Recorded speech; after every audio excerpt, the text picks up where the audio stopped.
有位叫斯皮克曼的学者说过一句特别到位的话：地理是不会变的。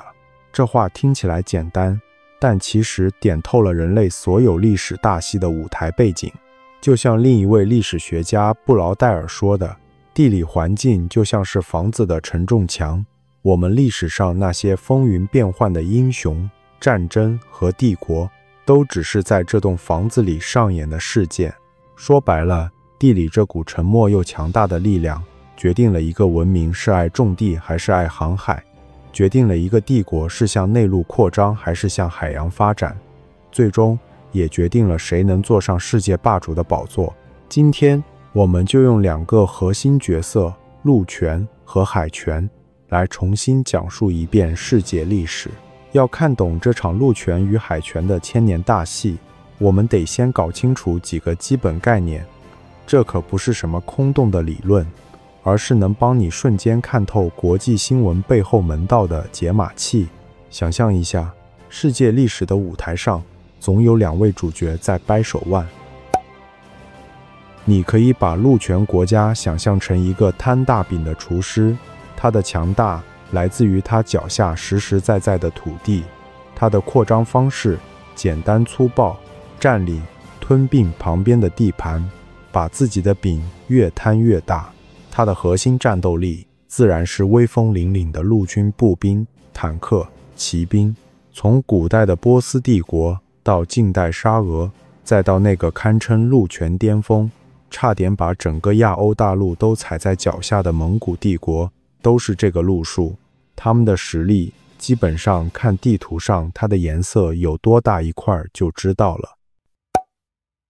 海权国家则更像一个织网的蜘蛛，这是由美国海军战略家马汉总结出来的概念。海权绝不仅仅是有一支强大的海军，它是一整套系统，用商船队在全球做生意赚钱，再用强大的海军保护这些商船和航线。所以海权国家不执着于占领大片的内陆土地，他们更聪明，他们会在全球关键的港口、岛屿上建立自己的据点，就像蜘蛛在墙角织网时，先把几个关键的支撑点固定好，然后通过航线把这些点连接起来，形成一个巨大的能覆盖全球的贸易网络。国家就靠这张网来汲取财富和力量。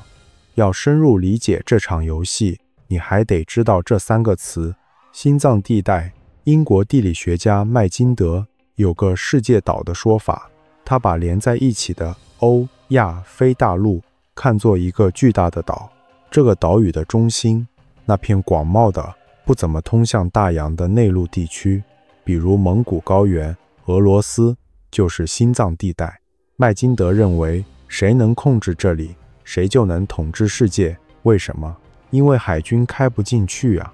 这里是陆权力量最安全的天然堡垒。边缘地带，美国的斯皮克曼认为，夹在心脏地带和海洋之间的那一圈地方才是兵家必争之地，他称之为边缘地带。你想想看，欧洲、中东、印度、中国沿海，这些地方气候好，能种地，人口多，他们既要防着从内陆冲出来的陆权铁骑，又要面对从海上来的海权舰队。所以历史上所有的大国博弈，从古代战争到今天的韩战、越战、台海问题，几乎全都在这些边缘地带上演。咽喉点，这个最好理解。大海虽然大，但船能走的路其实也就那几条关键的水道，比如海峡、运河，这些地方就是海上的咽喉要道。谁控制了这些点，就等于掐住了别人贸易和军事的脖子，能用最小的成本控制整个海洋。所以海权国家拼了命也要抢占这些地方，比如我们熟知的马六甲海峡、苏伊士运河、巴拿马运河、霍尔木兹海峡等等，都是兵家必争的咽喉点。我们的故事从古代文明的摇篮地中海开始，在这里陆权和海权上演了第一次史诗级的正面碰撞。这不仅是军事对抗，更是两种活法，两种世界观的对决。在地中海，有一群特别会做生意的腓尼基人，他们可以说是世界上第一个真正的海权帝国，但他们的帝国地图上看起来一点也不大。他们不靠占领土地，而是靠惊人的航海技术，在地中海的各个岛屿和海岸建起了一个又一个贸易港口。这些港口就像今天的一个个物流中心，把各地的特产货物连接起来，形成了一个高效的商业网络。腓尼基人就靠着这张网富甲一方。古希腊大诗人荷马就形容他们是黑船上装着数不清宝贝的贪心商人。这话虽然有点酸，但也说明了他们商业帝国的本质。后来腓尼基人在北非今天的突尼斯建了一个超级据点，取名叫迦太基，意思是新城市。这个地方的位置太绝了，正好卡在东西地中海的交通要道上。迦太基继承了腓尼基人的商业天赋，把这张网织得更大更结实，成了西地中海的霸主。但是迦太基的崛起撞上了一个正在意大利半岛上疯狂摊大饼的陆权国家罗马，一场大战在所难免。这就是著名的布匿战争。在这场战争中，迦太基出了个天才将领汉尼拔，他带着战象翻越阿尔卑斯山，杀进罗马本土，把罗马军团打得落花流水。然而恰恰是这些陆地上的辉煌胜利，让迦太基产生了一个致命的错觉：我们陆战也很牛啊。在最后决定命运的决战中，迦太基竟然选择了在陆地上和罗马硬碰硬，而没有发挥自己最擅长的海军优势。结果呢？惨败。迦太基的故事告诉我们一个深刻的教训：一个靠海吃饭的国家，如果忘了自己的根本，跑到陆地上去跟陆地霸主玩命，那真是自寻死路。顺便说一句，腓尼基人的战略眼光有多毒辣。他们当年选的那些贸易据点，比如塞浦路斯岛、西西里岛、马耳他岛，甚至包括里斯本，今天葡萄牙的首都，在几千年后的今天，依然是海洋世界里响当当的重要枢纽。一开始，罗马是个纯粹的陆权国家，对大海一窍不通，可以说是个旱鸭子。在跟迦太基打第一次布匿战争时，罗马海军被虐得很惨。但罗马人有个优点，学习能力超强，而且特别务实。他们找来希腊人当老师，疯狂爆兵，迅速造出了一支庞大的舰队。更绝的是，他们发明了一种叫乌鸦吊桥的秘密武器。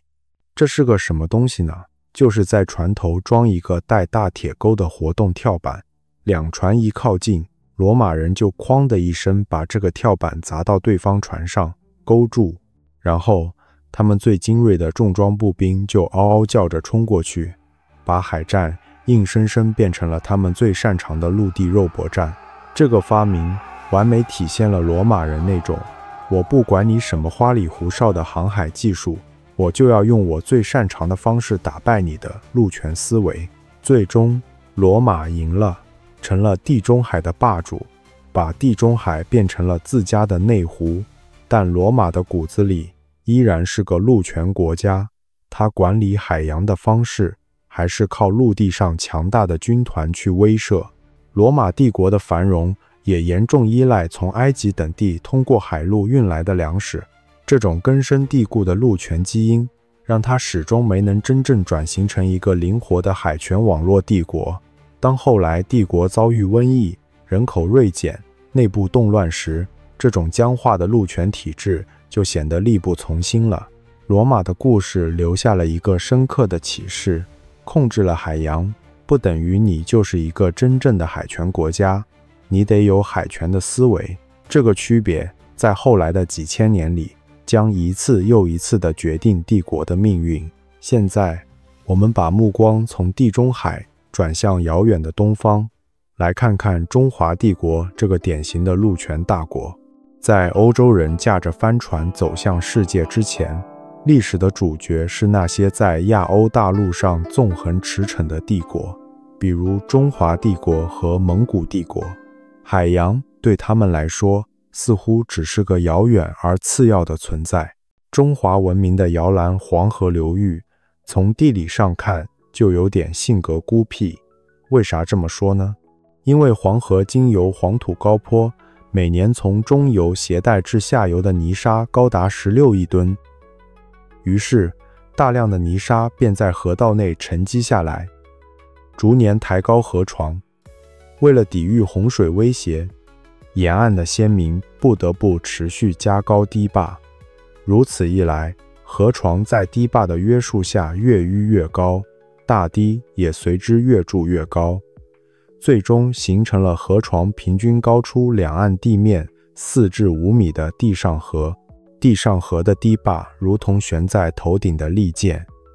一旦遭遇特大洪水，大堤极易溃决，奔腾的河水会以雷霆万钧之势冲出河道，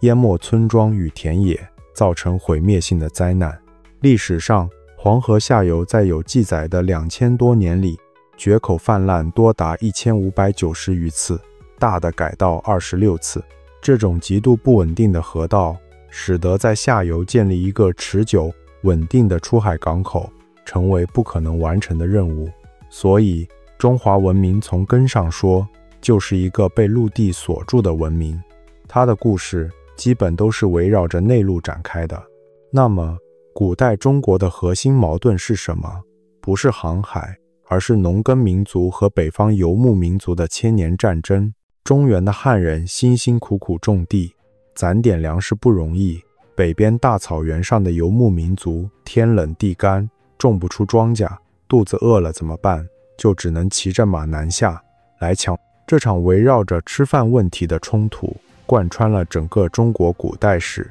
为了抵挡这些剽悍的骑兵，中原王朝花了难以想象的人力物力，修筑了那道举世闻名的万里长城。长城就是中华帝国陆权防御思维最直观的体现。为了解决这个北方问题，中原王朝想了很多办法，但最后似乎都殊途同归。防守像秦朝、明朝那样，想着把敌人挡在墙外面，但结果往往是你墙修得越高，人家打你的欲望越强。为什么这么说呢？修建如此浩大的工程，需要惊人的人力、物力和财力，这本身就向外界宣告了中原王朝的富庶。墙越高，越坚固，就越证明其背后保护的财富之丰厚，价值之巨大，值得为此付出高昂的成本。这就像一个银行把金库大门修得越坚不可摧，就越能激起大盗的征服欲一样。而且游牧经济结构单一，严重依赖农耕地区的产出，如粮食、茶叶、布匹、金属工具等。在和平时期，双方通过边境的互市进行贸易，各取所需。当一个王朝，尤其是像明朝那样选择大规模修筑和加固长城时，通常伴随着的是关闭互市、断绝贸易的强硬政策。这等于直接切断了游牧民族的生命线。当和平交换物资的道路被堵死，唯一的选择就只剩下武力抢夺。因此，高墙耸立之时，往往也是游牧部落为了生存而必须发动战争之日。又或者像汉武帝那样派大军主动出击，想一劳永逸地解决问题，但打到最后自己也元气大伤。但很多时候打不过别人，就给北方的辽、金等政权送钱送东西，换个暂时的安宁。最终不管是游牧民族主动学习汉文化，还是他们征服了中原后反过来被汉文化所征服，如后来的隋、唐、清，最终都走向了文化融合。元朝没有汉化，所以最后又回到了蒙古草原。游牧民族的武力加上汉人的制度，共同塑造了中华帝国的历史。你看，几千年的历史，中国人的目光始终牢牢地盯着北方那片大草原，而很少投向那片蔚蓝的海洋。13世纪，蒙古旋风席卷亚欧大陆，建立了有史以来最强大的陆权帝国。到了忽必烈时期，这个帝国更是牛，他用陆地上的驿站系统和海上的贸易航线，把首都大都和远在西亚的另一个蒙古汗国紧密联系起来，形成了一个覆盖大半个地球的贸易圆环。但是我们必须看清，蒙古帝国的本质依然是纯粹的陆权。那条连接印度洋和南海的海上丝路根本不是蒙古人开辟的，而是早就活跃在那里的穆斯林商人们建立的。在元朝，真正玩转海上贸易的也是那些被称为色目人的中亚、西亚商人，蒙古人所做的只是作为一个强大的征服者，用武力维持了这个贸易网络的秩序。他们是管理者，而不是开拓者。元朝灭亡后，汉人建立的明朝做出了一个影响后世几百年的关键决定。开国皇帝朱元璋为了恢复所谓的传统秩序，下了一道严厉的海禁令，不准老百姓出海做生意。这是一个致命的战略错误。这个政策直接导致了在元朝时期已经非常活跃的中国民间商业力量迅速萎缩。明朝主动放弃了成为一个海洋大国的可能，把战略重心又完全转回到了内陆，专心致志地去修长城，防备北方的蒙古人。也许很多人会这么问，那郑和下西洋呢？那不是古代中国航海的巅峰吗？确实，明成祖永乐皇帝派郑和率领的庞大舰队七下西洋，场面极其壮观。但是我们必须搞清楚这次航行的真实目的，它根本不是为了赚钱的商业活动，而是一场政治巡演。它的目的是去向海外各国炫耀大明朝的国威，让大家都来朝贡，建立一个以明朝为中心的国际秩序。你看他那船队的配置就知道了，62艘巨大的宝船，上百艘小船，船上除了水手，还有大批的官员、士兵、医生、翻译，这哪是商队，分明就是一个移动的外交和军事代表团。郑和的远航是中国从海洋世界的华丽谢幕，从此之后，中国的目光彻底转向内陆。这个决定让中国完美地错过了即将到来的由海洋决定的全球大时代。他把整个世界的海洋拱手让给了远在世界岛另一端，一群正在悄然崛起的新玩家。一直以来，欧洲在广袤的亚欧大陆上就像一个偏居一隅的边陲小镇，但正是这个小镇凭借着对海洋的勇敢开拓，一跃成为了全球舞台的中心。从此，海权开始在全球范围内压倒陆权，开启了由欧洲主导世界的几百年。欧洲人对海洋的热情其实可以追溯到更早的维京人。北欧那地方天寒地冻，地里长不出多少粮食，逼得维京人只能下海。他们要么做生意，要么当海盗，要么去开拓新的殖民地，被称为北方的腓尼基人。他们的后代，比如荷兰人、英国人，骨子里就流淌着这种敢于冒险的海洋血液。而真正拉开大航海时代序幕的，是伊比利亚半岛上的小国葡萄牙。但有趣的是，他们最初出海的目的其实是一个非常陆权的想法。他们想跨过直布罗陀海峡，去征服对岸的摩洛哥，因为那里是伊斯兰世界的粮仓。结果在陆地上一番苦战，屡战屡败，陆地上打不赢怎么办？葡萄牙人只好被迫把目光转向茫茫的大西洋，开始沿着非洲西海岸一点一点地往下摸索。这一摸索就摸出了一个新世界。1488年，他们终于发现了非洲最南端的好望角，打通了去往印度洋的航线。1492年，一个叫哥伦布的热那亚人在西班牙王室的支持下，想往西开船去找传说中遍地黄金的日本和中国。结果他却意外地发现了美洲新大陆。这个事件彻底改变了世界。一位历史学家把之后发生的事情称为哥伦布大交换，这就像打开了一扇尘封已久的门。两个几万年来互不相识的世界开始了疯狂的交流。美洲的马铃薯、玉米、番薯传到旧世界，养活了更多的人口，而旧世界的马、牛、小麦还有天花病毒也漂洋过海，重塑了新大陆的一切。与此同时，西班牙人在美洲发现了巨量的银矿，这些白花花的白银，一部分通过大帆船运回欧洲，搅动了欧洲的经济，另一部分则运到菲律宾的马尼拉，再流入当时极度渴望白银的明朝。就这样，一条由白银驱动的全球贸易链条形成了。美洲、欧洲、亚洲第一次被紧密地捆绑在同一个世界经济体系里。最早的海洋霸主西班牙和葡萄牙，很快就被两个更厉害的后浪拍在了沙滩上。首先是荷兰，17世纪的荷兰被称为海上马车夫，他们的造船技术、航运能力冠绝全球。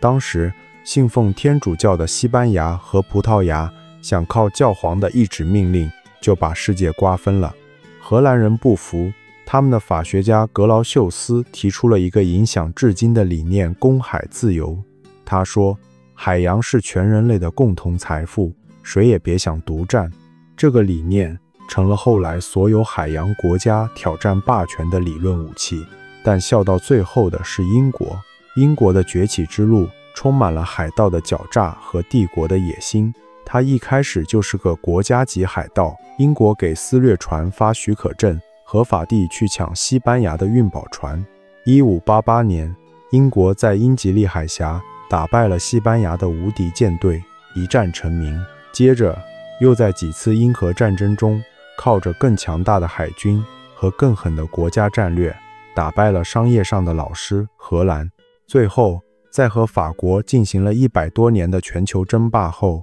英国终于胜出，建立起了日不落帝国。英国能统治世界近100年，靠的是一套精密高效的系统，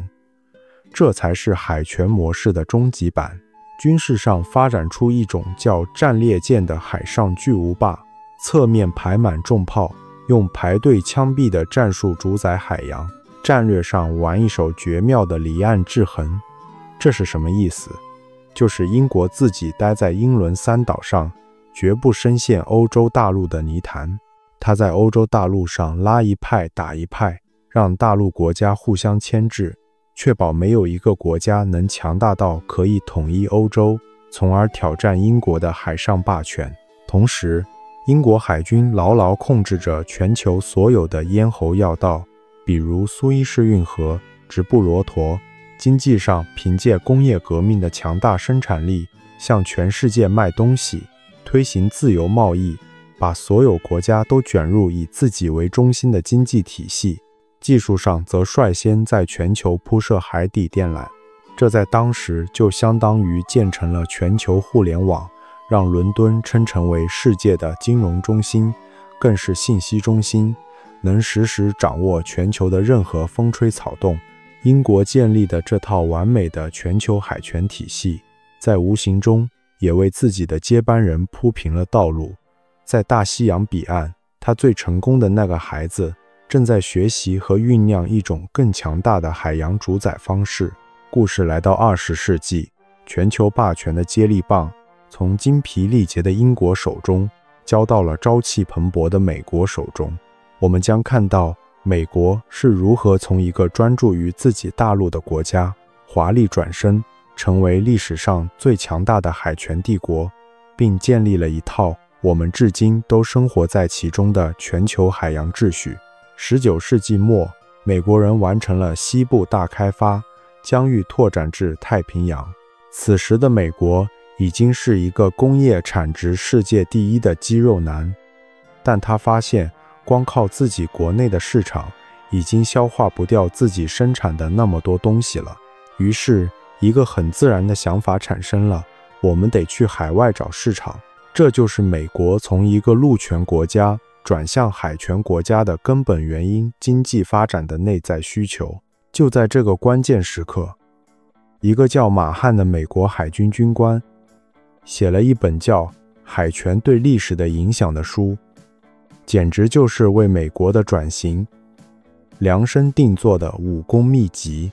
马汉研究了英国的成功之路，旗帜鲜明地提出大国崛起必须靠海权。他给美国规划好了详细的练功步骤：一、打通任督二脉，必须挖通巴拿马运河，让美国的海军可以快速地在大西洋和太平洋之间调动；二、建好自家后院，把加勒比海变成美国的内湖，确保运河的安全；三、设立前进基地，在太平洋的关键位置，比如夏威夷和菲律宾，建立海军基地，作为伸向亚洲的跳板。四、找好盟友，和英国、日本这些海权国家搞好关系，一起遏制当时正在欧亚大陆上扩张的陆权大国俄国。美国几乎是照着这份秘籍一步步练的。1898年，通过美西战争，从西班牙手里抢来了古巴、菲律宾，控制了加勒比海和西太平洋的战略要地，同年吞并了夏威夷，最后倾尽国力，在1914年修通了巴拿马运河。至此，美国称霸全球海洋的地理基础已经打牢了。从地缘政治的角度看，两次世界大战就是陆权与海权在全球范围内的总决战。第一次世界大战本质上是新兴的陆权挑战者德国试图打破老牌海权霸主英国的统治。德国想建强大的海军，还想修铁路到中东去，动摇英国的根基。一直看戏的美国，最后以德国搞无限制潜艇战，破坏了公海自由为理由参战。战争结果是欧洲被打烂了，美国却毫发无损，还成了所有人的债主，为日后接管世界做好了准备。第二次世界大战的局势更有趣，一开始是陆权国家德国、苏联、日本抱团对抗海权国家英国、美国，但德国的希特勒犯下了一个地缘战略上的致命错误，他为了抢石油和土地，竟然掉头去打自己的陆权盟友苏联。这一步棋简直是灾难，他让陆权联盟瞬间瓦解，海权国家美、英抓住机会，立刻和另一个陆权国家苏联结盟，去打剩下的那个陆权国家德国。有了苏联在东线对德国的巨大牵制，对美国来说，这几乎成为一场无法失败的战争。美国巧妙地把这场战争包装成民主对抗法西斯的正义之战，并凭借自己无与伦比的工业生产能力和海权优势，领导同盟国取得了最终胜利。二战结束后，美国凭借其无人能敌的实力，建立了一套全新的全球秩序，也就是我们常说的美国治下的和平。这套系统主要靠4个柱子撑着：一、开放的美国市场，美国对全世界说，你们的东西都可以卖到我这里来。它用自己巨大的市场带动了全球经济的复苏和发展。二、免费的全球保镖，强大的美国海军负责保护全球主要航线的安全，大家做生意不用再担心海盗或者被封锁了，美国海军替你搞定。三、美元的中心地位，通过布雷顿森林体系，美元和黄金挂钩，成了世界货币，谁掌握了印钞机，谁就掌握了世界经济的命脉。四、联合国体系，建立一个处理国际纠纷的政治框架，核心是安理会5大常任理事国美、苏、英、法、中，用大国协商的方式来避免新的世界大战。当然，战后世界很快就进入了冷战，这正是斯皮克曼边缘地带理论的完美上演。以美国为首的海权阵营和以苏联为首的陆权阵营在全球范围内对峙，而他们真正擦枪走火的地方，比如朝鲜战争和越南战争，无一例外都发生在欧亚大陆的边缘地带。这套由美国主导的秩序带来了几十年的相对和平与繁荣，但有趣的是，它也滋养了自己最大的受益者，并最终为自己培养出了一个最强大的挑战者，一个正在崛起的东方大陆强国。它正准备挑战这套海洋体系的根基。我们的故事终于来到了当下最核心的议题：中国这个历史悠久的陆权大国，在今天是如何尝试走向海洋的？这不仅是一个国家的崛起故事，更是一场深刻的与现有世界秩序的碰撞。改革开放后，中国成了世界工厂，经济飞速发展，但这种模式带来一个巨大的隐患：中国的经济高度依赖进出口，特别是工业的血液石油，绝大部分需要从中东等地进口。那么问题来了，中国大约 80% 的进口石油以及大量的进出口货物都必须经过一条狭窄的海上通道——马六甲海峡，而这条海峡以及周边海域实际上都在美国及其盟友的控制之下。这就意味着中国的经济命脉被别人牢牢地掐在手里，一旦发生冲突，别人只要封锁马六甲，对中国来说就是灾难性的。这种战略上的脆弱性被称为马六甲困境。正是这种深深的不安全感，迫使中国必须下定决心发展一支强大的海军，来保护自己的海上生命线。这就是一个传统的陆权国家决心要拥抱海洋的最根本、最直接的原因。面对困境，中国采取了一种非常独特的陆海并进战略，可以看作是两条腿走路。路上的一带一路，这本质上是一个经典的陆权战略。中国希望用高铁、公路、能源管道这些现代化的交通方式，把整个欧亚大陆重新连接起来，形成一个以中国为中心的陆地网络。这样，即使海路被封锁，中国的能源和贸易也有一条陆路通道作为备份。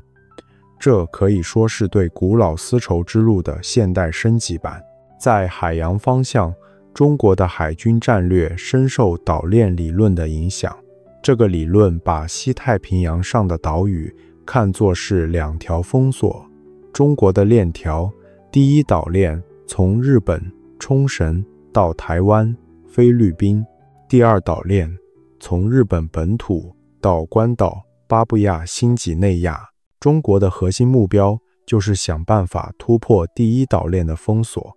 把第一岛链内的南海、东海变成自己能够主导、可以排除美国海军影响的安全水域，从而保护自己最富庶的沿海经济带。这里就不得不说到台湾，它的地理位置实在太关键了，正好位于第一岛链的正中央，是连接南海和东海的咽喉要道。对中国来说，控制台湾就意味着海军可以毫无阻碍地进入广阔的太平洋，第一岛链的封锁将不攻自破，因此实现统一被视为核心利益。对美国及其盟友来说，维持台湾的现状就是堵住中国海权扩张的关键瓶塞，是维护西太平洋秩序的基石。因此，台湾问题成了当今世界陆权与海权对立的最前沿、最危险的爆点。中国雄心勃勃的海洋之梦，不可避免地与美国主导的现有海洋秩序发生了激烈的碰撞。纵观世界历史，一个根深蒂固的陆权大国，想要成功转型为真正的海权国家，几乎没有先例。为什么这么难？因为一个国家的社会结构、思维方式、政治制度都是围绕它的地理环境形成的，这是一种深入骨髓的基因。中国的文明几千年来都是在大陆上演进的，思考问题的方式天然就是守土有责、开疆拓土的陆权模式。我们甚至可以看到，中国今天在海上的一些做法也带着浓厚的陆权思维，比如派遣大量的公务船、渔船层层包围争议岛屿，这被形象代称为包心菜战法。这种做法是将陆地上的围城与游击战术直接转嫁于海洋领域，本质上还是用控制领土的思维去理解和控制海洋。然而，现代海洋世界运行的逻辑是一套基于规则和法律的开放体系，这与陆权思维格格不入。当然，这给中国带来很多负面的影响，比如2016年的南海仲裁案已经明确否定了历史性权利和九段线，中国的缺席和不承认，加上持续的灰色地带行动，使中国在国际法叙事中长期处于被动和守势，从而削弱外交软实力和在国际组织中的影响力，而维持对广阔海域的常态化巡逻、监视和控制，需要耗费天文数字般的财政、人力和装备资源。这种持续的放血会挤占国内在经济、社会等其他领域的发展资源。与陆地不同，海洋无法被占领，船只来了又走，所谓的控制也只是暂时和表面的，只要其他国家不承认这种事实上的存在，就无法转化为国际法上公认的主权。中国投入巨大资源，最终可能只是维持了一种脆弱、不被承认且充满对抗的存在感，而并非稳固的主权。基于这些劣势，为什么中国还是要持续这么做呢？对于一个能源极度匮乏、仰赖进口的国家来说，这么做却是现实自身利益的考量。1968年，在南海进行海底调查后，发现这些岛屿周围可能埋藏着大量的石油和天然气。这则新闻发布后，中国便开始积极主张这些岛屿的领有权，从而引发了争议。南海是世界第6大海洋，也是世界最佳渔场之一。九段线内还包含了印尼的专属经济海域，其中包括东纳土纳油气田。该油气田的预估埋藏量约为1兆3000亿立方米。中国在1992年绘制的地图中，也将这片油气田划入其领地范围。为了将这些潜在的资源纳入其控制范围，1992年，中国制定了国内法、领海法，声称南海为中国的海洋国土。回顾数千年的历史，我们发现，由地理决定的陆权与海权之争，就像一条永恒的主线，贯穿着人类文明的始终。从迦太基因为忘记了自己的海洋优势而败亡，到大英帝国靠着控制全球航线建立霸权，再到美国将海权理论发展到极致，历史似乎反复在告诉我们，海权国家凭借其网络的、开放的、灵活的特性，